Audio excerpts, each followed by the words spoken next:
Welcome, welcome, welcome.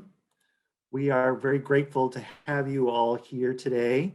I am Russell King, Special Project Advisor in the Office of the Chancellor, and I'll be sharing my screen today with Annika Nelson, the manager of the Craft Center. Welcome to the soft virtual opening of the Craft Center. As I was having my first cup of coffee this morning, I was thinking about the importance of this day and that we are at a beginning. And I kept thinking about this project has had so many beginnings. It had a beginning with the architects. It had beginning with collaborating with artists. And then as we look forward, it will continue to be always at a beginning. And even those that are artisans that have been in long time practice often are saying, well, my next project is going to be, or I want to take classes in, we will always be at the beginning. So welcome to this beginning.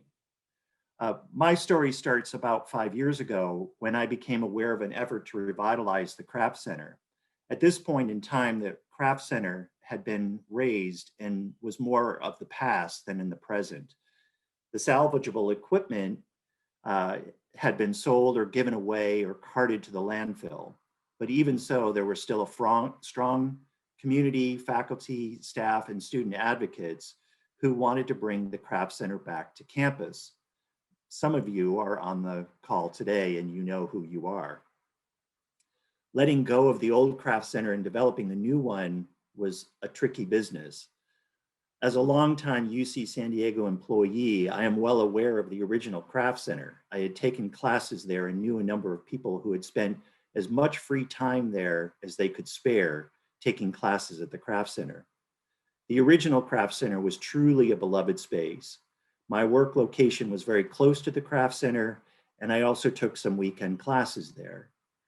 It had a unique character that developed over decades of operation. Physically, the old Craft Center had added studios over time, which enveloped existing eucalyptus trees. These trees were now essentially growing inside the building.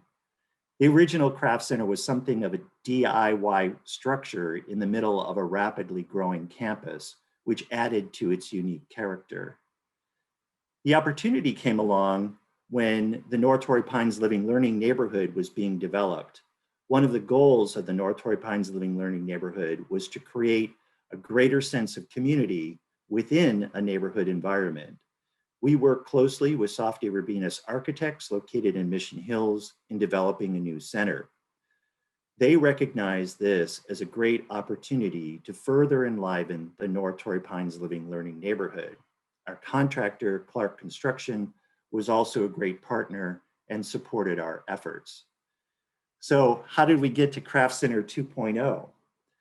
At first glance, recreating the Craft Center seemed like an easy proposition. All you need to do is inventory the old programs and figure out how to revive them in the new location. But almost immediately, it was clear that rinse and repeat wasn't going to work. The original Craft Center was a standalone structure, and we were putting the new Craft Center in a high-rise environment. We had to consider that the new location would be LEED Platinum, and almost all craft making activities require large amounts of gas, electricity, and/or water. We also had to recognize that students would be living on the floors above the new Craft Center and needed to be mindful of ventilation requirements or smelly fumes that we need to manage in that new location. Because the North Torrey Pines Living Learning Neighborhood was a design bid build project, each of the studios needed to be carefully and thoroughly planned before construction could begin. Only minimal changes would be allowed during the construction phase, which required us to make nearly all of the studio equipment decisions before a shovel was in the ground. In an effort to achieve that, we toured a number of studio spaces in Southern California and engaged artisans to advise us on equipment needs and its placement for the various studios. Nearly everyone we spoke with was skeptical, but hopeful. Skeptical because the technical requirements would be challenging. Hopeful in that we could somehow recreate the uniqueness of the original Craft Center. Responding to the technical question was fairly easy. If the campus can build complex chemistry, biology, and engineering labs on campus, a craft center should not be a problem. But in an effort to address the community component, we described our efforts as creating a unique creative community in the new center that would best as possible bring the positive elements of the first craft center into the second one. We started construction in June of 2018, knowing that it would be a full 2 years before we would have a new craft center. At the groundbreaking, we wanted to have activities to engage attendees that celebrated the new craft center. In an amazing coincidence, we invited Annika Nelson to run one of those activities, creating on-the-spot block prints. Little did we know that she would later become the first manager of the craft center. So I'm going to stop here and bring in Annika, and let me remind everyone that there will be time at the end of the presentation for questions. If you have a story or perspective or even some old photographs of the old craft center that you would like to share, please feel free to email those to me, and my email information will be in the chat. We're keeping an archive of craft center history, and your stories will be important. Thank you. And so with that, Annika, take it away. Thanks so much, Russ. You're such a hard act to follow, I gotta say. Well, thank you all for joining us. I saw a little note in the chat about eventually having a dance party apart together, and I'm so down for that. So one of these days, we're all gonna be dancing in the craft center. But in the meantime, I'm just so thrilled to be here virtually and to be in this role as craft center manager. One thing that I thought of this morning that we can all celebrate throughout this 4-day preview event is the essential fact that UC San Diego truly supports creativity. By investing considerable resources in locating the Craft Center 2.0 in the heart of the newest, snazziest neighborhood on campus, we really should celebrate the fact that the arts are not an afterthought. We are part of the main meal, and I'm grateful to campus and especially to our housing, dining, and hospitality unit for adopting us.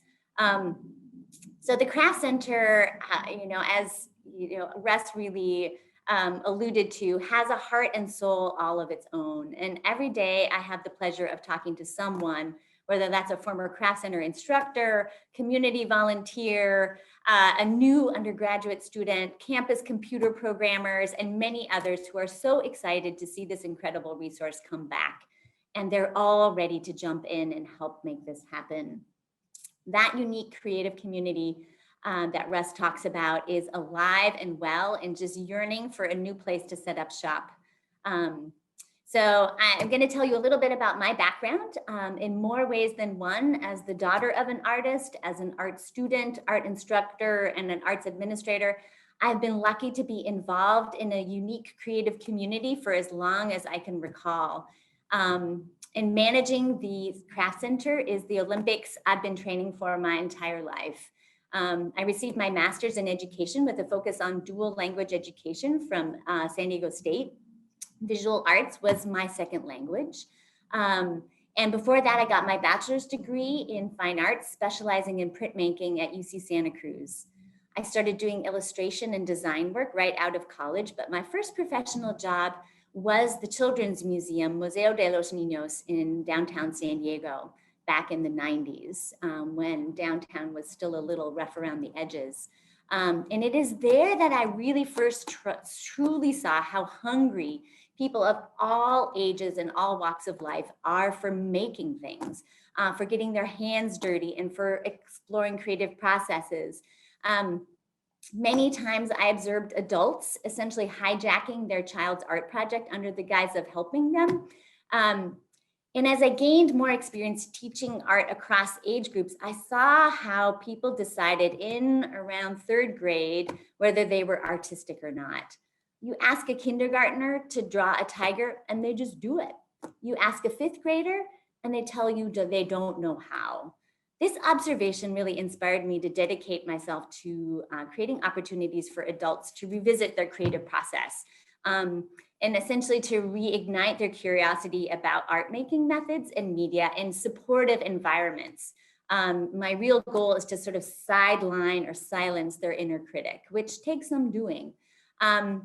I've been able to work towards that directly through my work as an arts educator, including at UC San Diego Extension, and also indirectly by supporting other art instructors when I was the director of Extension's Arts, Humanities, Languages, and Digital Arts Department, where I worked for nearly 15 years before joining the Craft Center. At this point in my career, the best way to describe how I see myself as a midwife of sorts for other people's creative development, and now within the context of a higher education ecosystem. And it's just, for me, my vision for the Craft Center is really to be that extraordinary supportive environment that brings people together of all walks of life and all abilities in order to make things, to practice techniques, to gain mastery over tools and equipment, and sometimes failing and other times succeeding in making things by hands. I'm probably preaching to the choir here, but I believe everyone is an artist and that making art is essential for living a full and balanced life. Crafts offer a unique and perhaps a broader, more inclusive on-ramp in a way to our creativity. And I say that because so many people I encounter in my classes sort of dismiss their artistic abilities. They say, oh, I'm not an artist, but I can do crafts.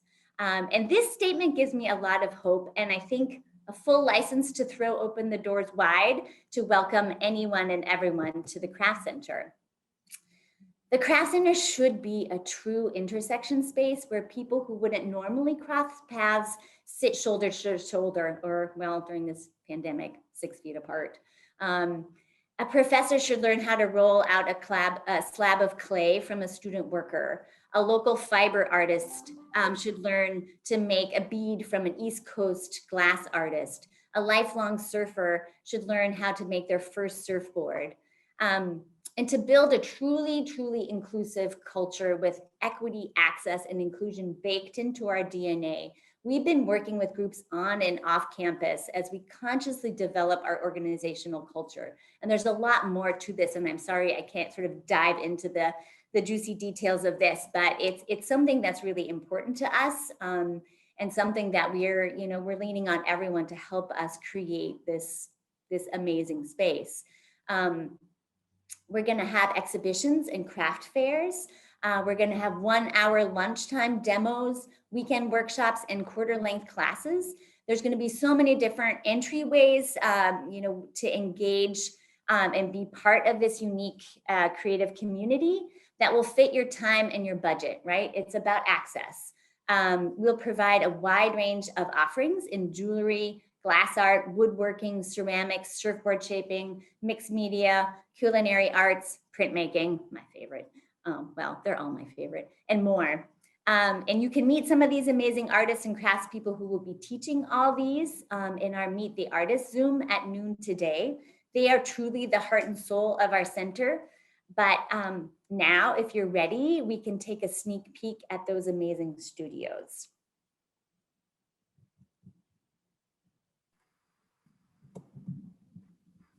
Fantastic. All right, welcome to the North Torrey Pines Living and Learning neighborhood. You can see this is the Craft Center on that second floor, and we're pivoting around to get a sense of the enormity of this amazing complex that we're part of. On the second floor, you can see our ceramic studio with 20 wheels that are going to be available. We got a sneak peek right there into our woodworking and jewelry studios, and now we're going to zoom straight inside. Hold on to your seatbelts. This space that we enter into is purposely very flexible. It's going to be for all sorts of different things. This is a sneak peek at our jewelry and flamework glass space, where we'll have 12 benches for people to take classes and then also work independently. We've got exhibition space where we can have our craft fairs and all sorts of things. Now we're sneaking into our woodworking space where we'll have all the equipment necessary to do kit projects.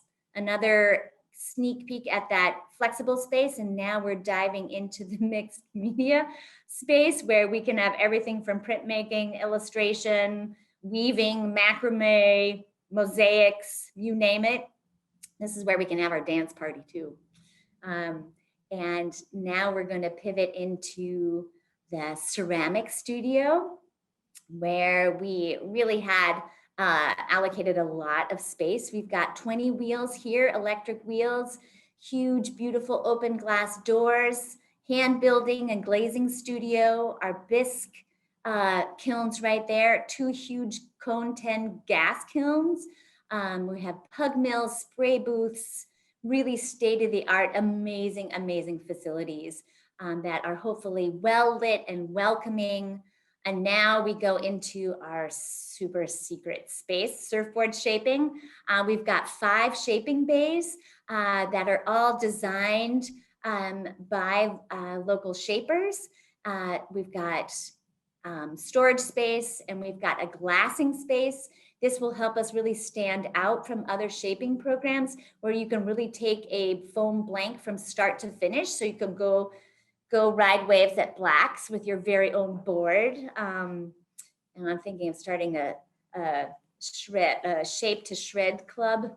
And then we go back outside the space into our prep kitchen where we can offer classes in everything from soap making to cookie baking to kombucha, healthy snack making for the kids in the dorms at midnight if they want to come down in their pajamas. And then we have this beautiful outdoor space where I'm sure we're going to be able to do some outdoor activities. And now we're zooming back out to give you the grand view again of how amazing this space is. And I walked the space just last week and it's just that fabulous. It gives me goosebumps every time I go and visit, and it makes me feel like I'm part of something bigger than I ever expected. So I think now we are gonna have some audience participation because we're all about dialogue. This is our craft center and we want to hear from you. We want to make this sandbox with everybody. So we are going to have this, it's called a Mentimeter. So if you log on to menti.com, you'll see the website at the top of the slide. And then you can access this particular set of questions that you can answer using the code up there at the top. It's 5570211. Grab your phone, sorry. Minor detail, you have to use your phone to do that. Usually someone jumps in and saves me from myself. So grab your phone, log on to menti.com, type in the code 5570211, and we're gonna run a number of questions by you because we really wanna know who you are and what you want. And we wanna know, are you a student?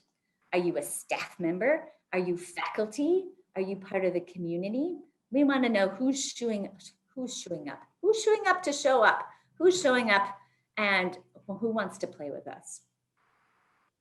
Looks like we're getting lots of community members, lots of staff, students, no faculty so far. They're all busy teaching. This is fantastic. Super curious. Russ, now's the time when we can start telling our jokes. Right, I know, yeah. I don't know if they want to hear us. Oh, maybe not. When we were rehearsing for this, Russ and I traded really silly jokes, which was super fun.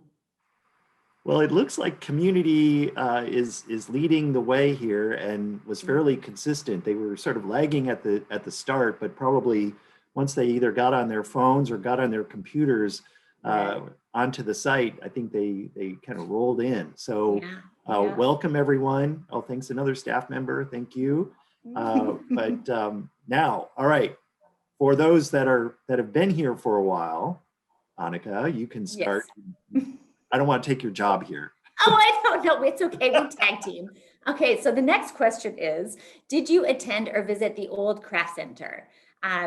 Russ and I talk about almost every conversation that we have with anyone about the craft center starts with, sort of this love poem to the old craft center and a yearning for, it to come back. And so I think that it's important for us to know, how many people who are familiar with the old craft center are back, because we're back, and then some.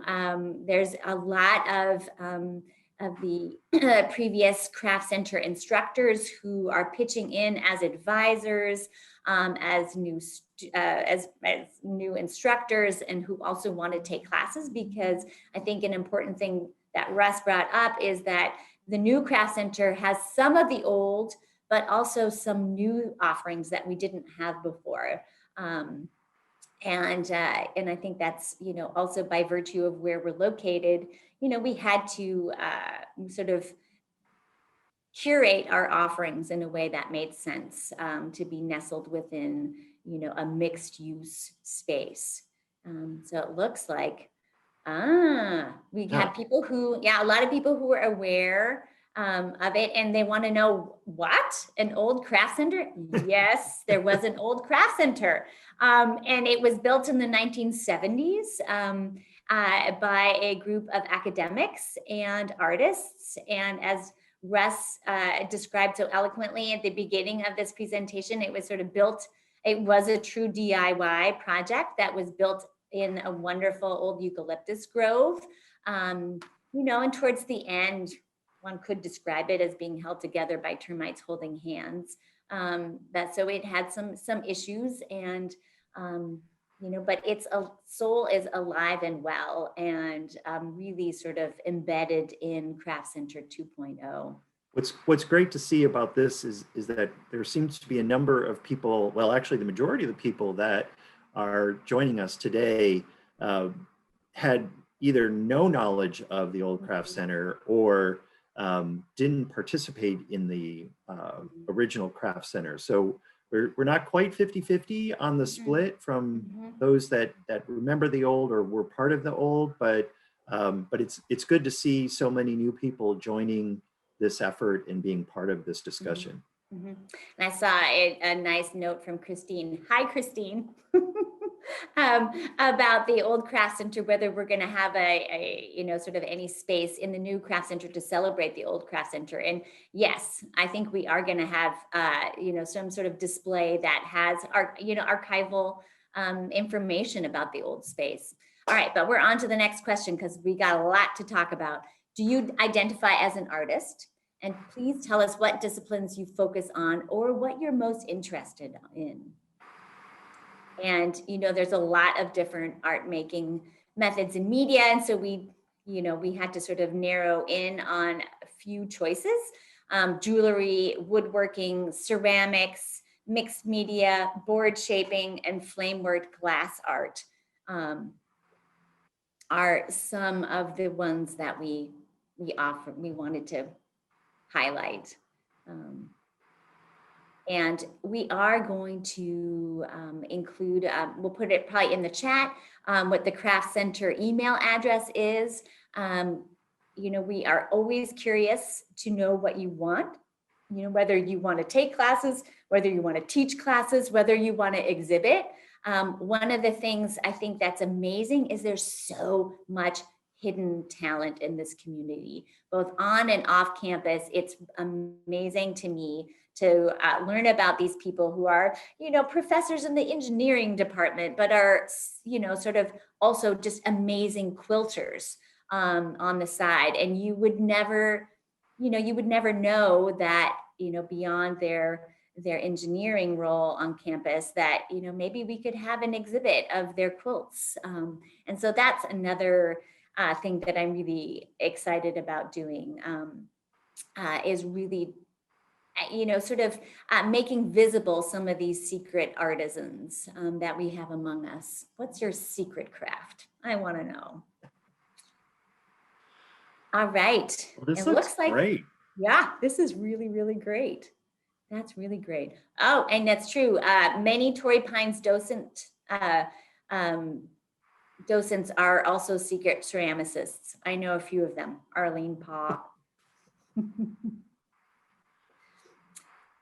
Yeah, and Kathy, I see that you will miss glass blowing, but we are gonna have glass art. It's not gonna, we can't have huge furnaces right underneath a nice dorm, but we are gonna have glass art for sure. Great, so this is where, yes, we are gonna have fibers. We're gonna have weaving. We're gonna have paper crafts. Ooh, spinning. Ooh, that sounds fabulous. We're definitely having culinary arts. Ooh, there's so many wonderful things. Yeah, we're gonna have super fancy cooking classes. Just wait, we have making fancy mustard at home. I think later today that you can learn. I'm not sure about photography, but I think we're gonna have at least some image transfer classes. We did have an old black and white lab, a photo lab at the old craft center, but that's probably not coming back, but that's okay. Sewing. This is so good to see. Yeah. Oh, definitely family friendly classes. Although the majority of our programming really is geared towards 18 and up. I having, sort of cut my teeth at the Children's Museum, Museo de los Niños, you can bet your bottom dollar that I want to get kids involved, and I want tweens particularly involved, because I think some of these a little bit more advanced classes would be wonderful places for them to really dig in and explore art making. Also some parent and child classes, ways to really help parents, sort of nurture the creativity in their own kids. And intergenerational, thank you, Christine. I love her chats. Intergenerational classes. I mean it when I want this to be an intersection space where, it's sort of this amazing mashup of, senior citizens, retirees, and young undergraduates, all sort of working together and learning together and supporting each other. One of the amazing things about this space, it's essentially all about the shared use of space and equipment. And there will be much peer-to-peer, sharing of knowledge. So that's just super great. All right, do we have another question for everybody? Or is this the end of our Mentimeter? This might be the end. This is there it is. Yeah. Oh, and it is the end of our Mentimeter. Well, now we can open it up for questions, right? Yes. And so I can't remember how we were going to do questions. Are we just going to do it via the chat? I think, yeah, the chat may be the best here. Okay. Yeah. Well, and it sounds like people do want glaze development. Yes. Actually, I was just speaking yesterday with a former craft center instructor and volunteer who is a glaze expert.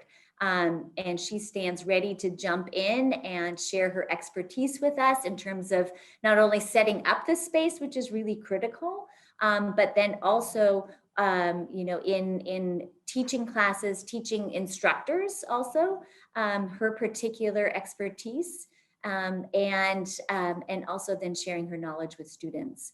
I see another question about when are we actually going to open? That's the $1 million question.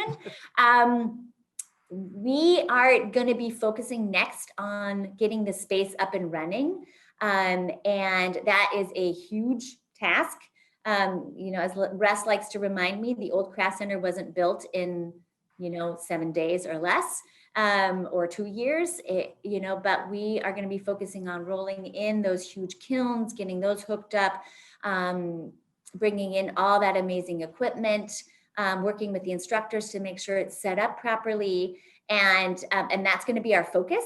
But then we're going to be continuing to offer more probably virtual demonstrations and hands-on workshops, with an eye to safely, appropriately, in a campus approved way, beginning to offer some in-person classes, whether that is, maybe ceramics only, because we're able to open those big, beautiful glass doors and create an indoor-outdoor space where we can physically distance people in a safe way, or whether we work, maybe with vaccinated populations as a means to support our healthcare workers, because they're so stressed out. Maybe we'll be able to create some programming that focuses on, sort of lining up vaccinated instructors with vaccinated students.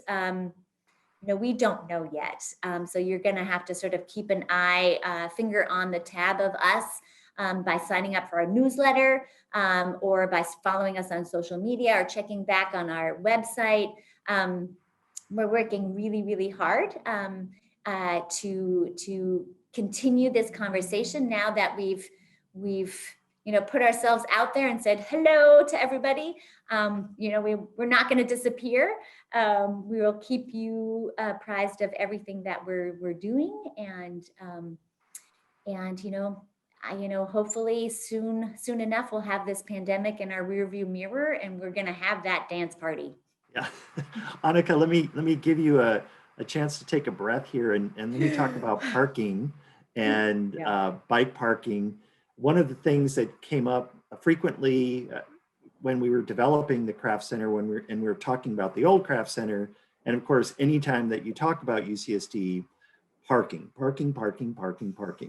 And I can tell you parking has always been a problem, because when I arrived for my job interview 20 years ago, the first thing that my boss said to me was, "Oh, you're on time because parking is so horrible." The great thing about the North Torrey Pines Living Learning Neighborhood, or one of the great things I should say, is that it has parking directly below the craft center. So literally you will be able to get out of your car and take an elevator up or walk up the stairs, whichever you're so inclined. And the parking that was originally there in those mirror parking lots was roughly, I think, 930 parking spaces.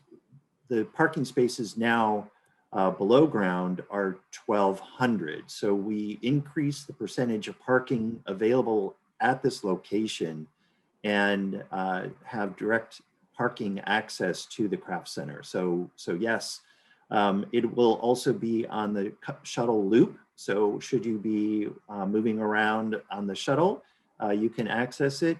And also part of being a LEED Platinum building, we have to have bike parking. And so we have plenty of bike parking. And so it will be accessible in many, many ways, but we are mostly grateful to have parking access that has, we feel, improved compared to what we had at the last craft center. I saw a question about taking volunteers. Oh, yes, please. Really, I think one of the beautiful things about this type of making space is we really will be relying on volunteers in many, many ways. And it's a great way to be involved. We're going to use volunteers to help us monitor our studio access passes, in addition to all of our hands-on workshops that will have guided instruction. We're also going to offer space, studio access space, to all of these studios where people can practice, right, in an independent way. Not only, that's really important, you're going to learn from our instructors, but then you've got to come back and practice. So we'll be relying on volunteers for that, for putting on our artisan fairs, exhibitions, and other things. So yes, we have, on our website, you can, sort of learn a little bit more about what we'll need, and just stay in touch with us. We probably can't have physical volunteers yet, but we will really need you. And so, Annika, at risk of becoming some sort of parking czar advocate here, I'm going to go back to parking. And for those that maybe haven't parked on campus recently, the campus has shifted to a mobile app for parking. So if you download Park Mobile on your phone, The cool thing is that you can park in a visitor space and on your phone, sign up and just click on the amount of time that you want to park.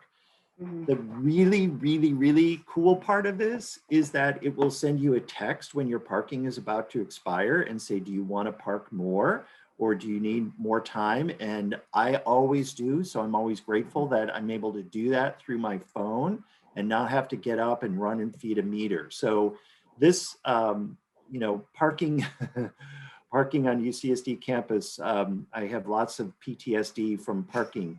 And so I would say that, looking forward, we actually have some better options and much more user-friendly. Uh, and thanks, Rebecca. Yes. All right. Annika, back to you. Well, and I saw a shout out for carpooling. Yes, carpool. It's much more fun. I mean, now we can't do it unless they're in your pod, in your COVID pod, but eventually, yes. And I plan on taking the bus. It's a wonderful ride. I get a lot of time to catch up on my emails. I take the coast bus in and I get this wonderful ocean view for most of it. And and what I love is that like there's tons of students that take the bus and it's always fun to sort of see their energy or lack thereof if it's early in the morning. And they always thank the bus driver. I'm so proud of that generation. So yeah, any other questions that we missed? Don't worry, you can always ask questions again later. Raku, yes, I think we're going to do Raku. And you can see in the chat that they put more links to parking. And also, I saw a question about links to the other events for today. If you go onto our website, you scroll down, you'll find the entry for the Love of Craft. And there's a button that says schedule and register. And you click on that and that will give you all the offerings. And now it's in the chat too. So you can just click on that and see, jump into all sorts of different opportunities. This is going to be 4 full days. I'm going to be toast on a Sunday afternoon. But I also want to put a big plug in for sort of our finale, our grand finale on Valentine's Day is Dream Forward. It's a wonderful celebration in honor of Black History Month that focuses on many local talent. And I really encourage you to sort of check that offering out as well. Yeah, so I don't know. Well, it feels like we answered all the questions so far. I think so. Oh, yeah, and there's a question about if you want to support the Craft Center in terms of philanthropy. We have also a big button. I think here it's unavoidable. It sort of hits you right between the eyes when you log on to our homepage. That gives you, I think it says donate now. And you can donate now, later, tomorrow, anytime. And so, yes, we have easy ways for you to donate in large and small ways. Yeah, follow us on Facebook, tag us. I don't know how, there's hashtags, which I still don't really understand what hashtags are, but someone knows what hashtags are. But we really look forward to welcoming you all. And stay tuned. We're here. We're building. We'll probably send. I was thinking about sending up, like, how the zoo has a panda cam. I wanted to have a Craft Center cam so you could watch us equip all the studios, but that might be kind of boring or too exciting as I wrestle with crates of things larger than me. But we're just so thrilled that you joined us today. I hope you survived our enthusiasm. You might need to take a nap after this. But please check out the other offerings, meet our instructors. They're incredible. They're absolutely incredible. And just ping us if you have ideas, and welcome to the UC San Diego Craft Center. Thank you, everyone, and welcome. Please participate as you can in any way that you can as we go forward, and take some time over the next few days to see some of our instructors and take some programs, and we will be trucking along here in every way that we possibly can, as safely as possible. And thank you for being a part of this beginning and being a part of so many more beginnings to come. Yep. Thank you.